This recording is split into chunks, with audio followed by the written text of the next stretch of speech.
I think we're rolling. Okay. So the most important thing and the common mistakes of rise and fall is that you're dropping the heel and then the knee.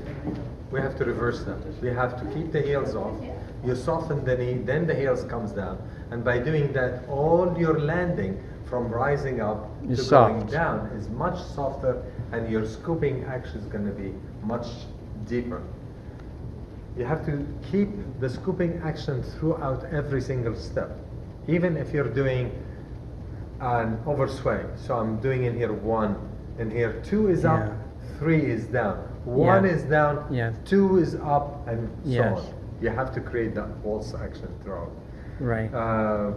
Even the grapevine, the same. It's a little difficult that you have to keep it soft. Correct. And then there was a step, I think, where you're doing the terrace.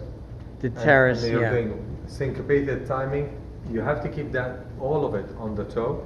So it's all on the ball of the foot, rising, and there is no double rise. That you don't want. It's just on soft knee. It stays soft, and you scoop through it, and then you move. And pretty much everything have the scooping action. Exactly. Almost every step. Just about every step. Yes. And that's the big thing. And then when we started, we took a little bit different starting. So in the start, when we said we're going to start, this is how we started. I had you put your hand in here, around her waist.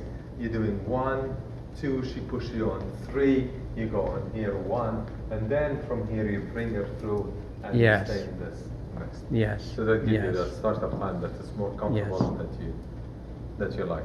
Yes. And that was really, what else? That's pretty much on the walls. We emphasized a lot of that.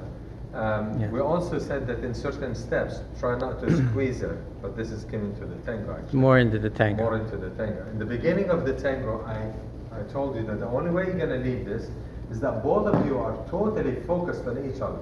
You don't blink, you don't do anything, but nobody exists except you and her, and your eyes are exactly on each other, and then you move. You see, there is no music, and yet we start still together. Your intensity of that focus moment is going to give you the start, and without that, you can start on the right, and she's going to start on the left. So you keep that on throughout.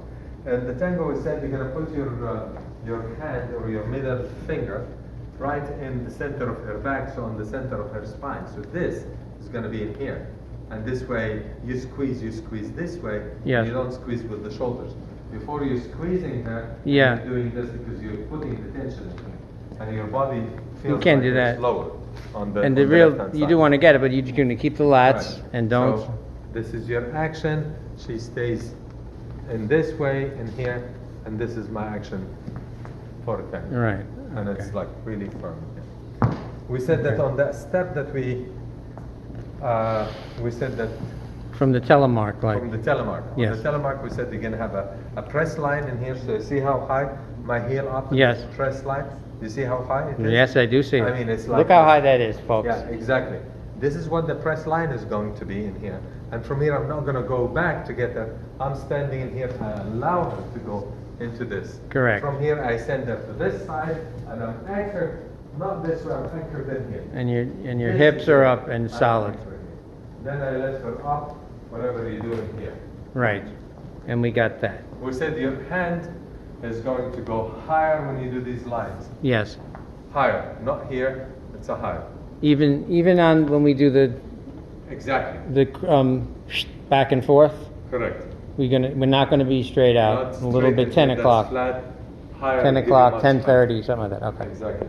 We said the grapevine is not going to go on your toe for the not for the tango. It's got to be active feet, but flat. Okay. So grounded. Very grounded. And then the last thing we said is in leading her out of the oversway. Yes. That's there. We have to do it by the hip, leading her with the hip and inviting her in. From here, we're doing the oversway in here, and she's in this position. Right. And what you've done is you've tried to do that. She pops her up, By the arm. Pops her. What I wanted to do is this hip invites her. Yeah, it's just like it's the same thing as over there. Exactly. Actually, using the hip to invite and be inviting her. Right. And that was it. That's one. Yeah, that's it. So to better tangos and better waltzes. Thanks.